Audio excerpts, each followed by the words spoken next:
J'imagine que vous vous souvenez la dernière fois où vous avez publié, un réel et regardé, assez régulièrement si vous avez, obtenu, des likes, des commentaires, tout simplement pour, y répondre et créer, et bien du trafic sur votre post.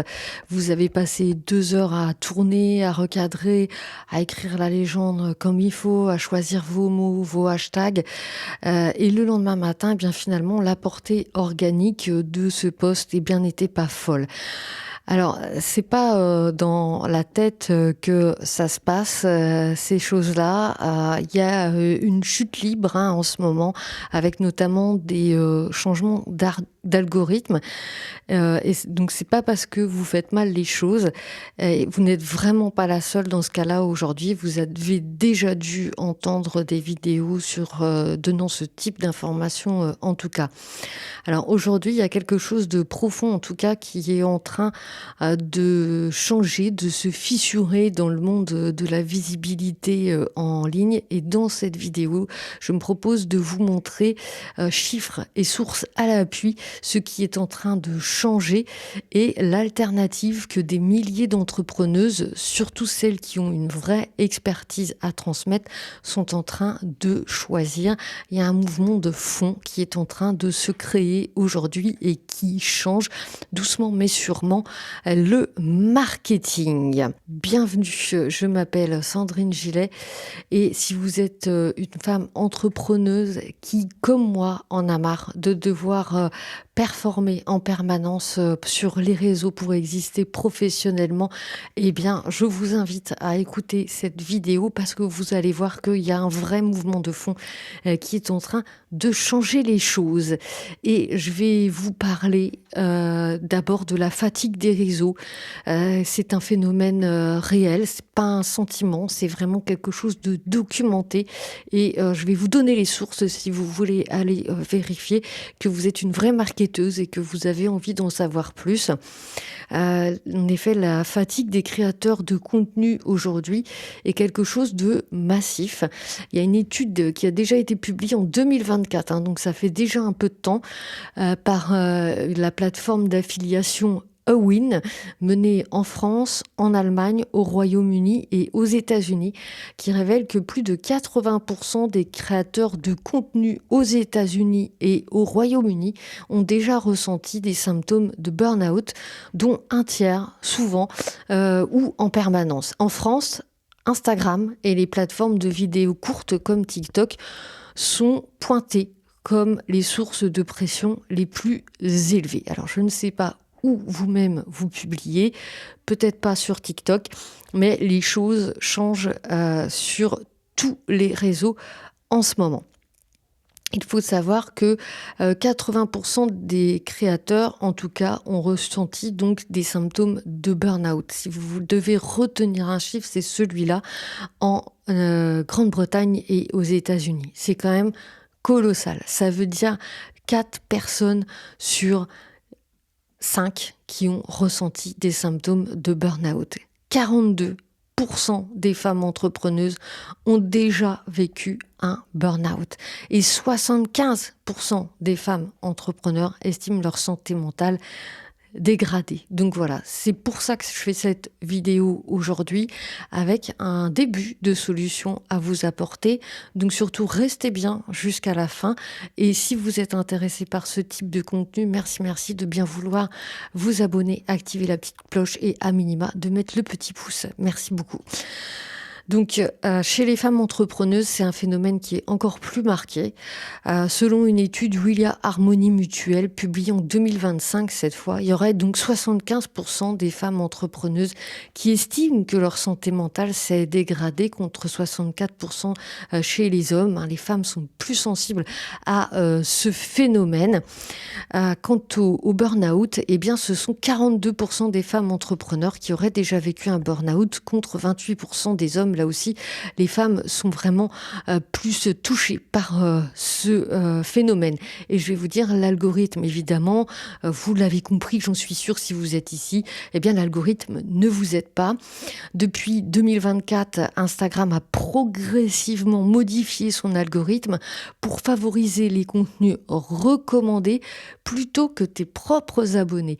Résultat, vos posts atteignent de moins en moins les gens qui ont choisi de vous suivre, sans coup de pouce payant. Donc voilà un petit peu le jeu de dupes. Et ça, c'est documenté par Amplify dans son rapport Social Media Benchmarks de 2026, basé sur plus de 200 000 profils de marques dans le monde. Donc c'est pas une petite étude lancée sur 10 Pékin dans le quartier d'à côté. Donc, traduction de ça, c'est que vous travaillez plus pour finalement moins de portée organique auprès de personnes qui vous connaissent pas encore, en devant trouver en 3 secondes que vous méritez leur attention. Donc, c'est forcément épuisant et c'est pas pour ça que vous avez lancé votre entreprise. C'est pas pour faire de la communication H24 sur les réseaux sociaux. On est d'accord. Et moi, je vais vous parler de la montée silencieuse, à contrario, du podcast audio. Et peut-être que vous voyez déjà où je veux revenir et où va se trouver une partie de ma solution. Parce que le podcast audio, donc, eh bien, revient en force.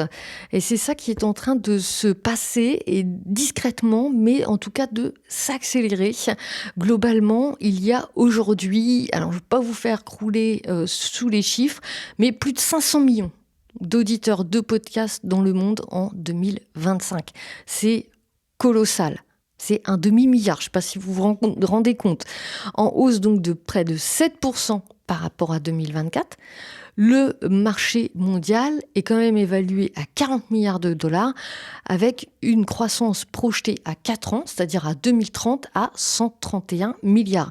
Donc vous voyez, on fait plus de 3 fois en 4 ans le chiffre d'aujourd'hui. En tout cas, c'est ce qui est projeté. Et en France, parce que c'est vrai que les États-Unis ont souvent un petit peu d'avance, eh bien en France, la tendance est claire, hein. En 2025, on a presque un Français sur 2 qui écoute régulièrement des podcasts. Alors bon, je vais vous donner des chiffres précis, je suis journaliste, même si je ne veux pas vous inonder sous les chiffres, mais c'est vraiment 47% des Français qui écoutent régulièrement des podcasts contre 38 seulement en 2023. Donc en 2 ans, c'est une progression de 9 points, c'est énorme. Et les auditeurs français passent en moyenne 4h20 par semaine à écouter des podcasts. Donc le smartphone, évidemment, c'est l'outil privilégié par la plupart d'entre eux.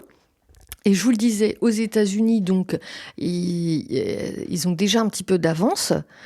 Et l'Europe suit généralement à quelques années de décalage. Et par contre, donc aux États-Unis, c'est une réalité plus qu'installée, puisque là, on franchit la barre des 50% des gens qui écoutent, avec 55% des Américains qui écoutent au moins un podcast par mois, soit plus de 150 millions de personnes. Et le podcast est devenu vraiment un outil de leadership, d'opinion et de développement professionnel des dirigeants, des consultants, mais aussi des coachs qui l'utilisent comme canal principal pour construire leur autorité et attirer leurs clients. Alors, pourquoi le podcast audio est aligné avec votre profil? Il y a quelque chose que je voudrais vous dire et que peu de gens, je trouve en tout cas, formulent clairement. Si vous êtes une femme de plus de 40 ans, avec une vraie expertise, une vraie histoire, parce que vous avez un parcours de vie, une vraie façon de voir les choses, eh bien, les réseaux sociaux ne sont plus conçus pour vous. Ils sont conçus pour capter l'attention en 3 secondes. Et vous avez quelque chose qui demande quand même un petit peu plus de temps. Vous avez de la profondeur, une présence, de l'expérience. C'est pas en 3 secondes. Et après, si vous avez accroché grâce à un hook d'enfer, c'est pas 1 minute de réel qui vont faire que vous allez attirer les gens. Vous avez besoin d'un média à vous. Et c'est exactement ce que le podcast offre aujourd'hui, le podcast audio, je parle du podcast original, il va vous permettre de pouvoir développer en profondeur votre sujet et de poser votre présence. Les auditeurs de podcast recherchent clairement de l'authenticité, de l'expertise, une histoire, une trame que l'on suit vraiment, une connexion émotionnelle grâce à la voix avec la personne et une relation de confiance dans la durée. En général, quand on commence à écouter un podcast, on l'écoute pour un sujet qu'on a choisi. Donc déjà la personne, eh bien c'est un prospect potentiel parce qu'on n'oublie pas le business derrière et en plus eh bien c'est quelqu'un qui va s'abonner parce qu'il va vous écouter et il va pas vous écouter 1 minute par-ci par-là, il va vous écouter 30 minutes de podcast et puis à nouveau 30 autres minutes. Voilà, c'est comme ça le podcast et c'est là que votre voix peut convertir. Des données B2B, publiées cette fois par Omniscient Digital en 2025, montrent que les podcasts génèrent 25 fois plus de conversions que les articles de blog. Alors, c'est sourcé, ce que je vous dis. Je vous mettrai toutes les sources dans la description de la vidéo YouTube pour que vous puissiez aller voir par vous-même, que je vous raconte pas des blagues. Donc, sachez que c'est également... Le taux moyen de rétention d'une audience de podcast B2B est de 67%.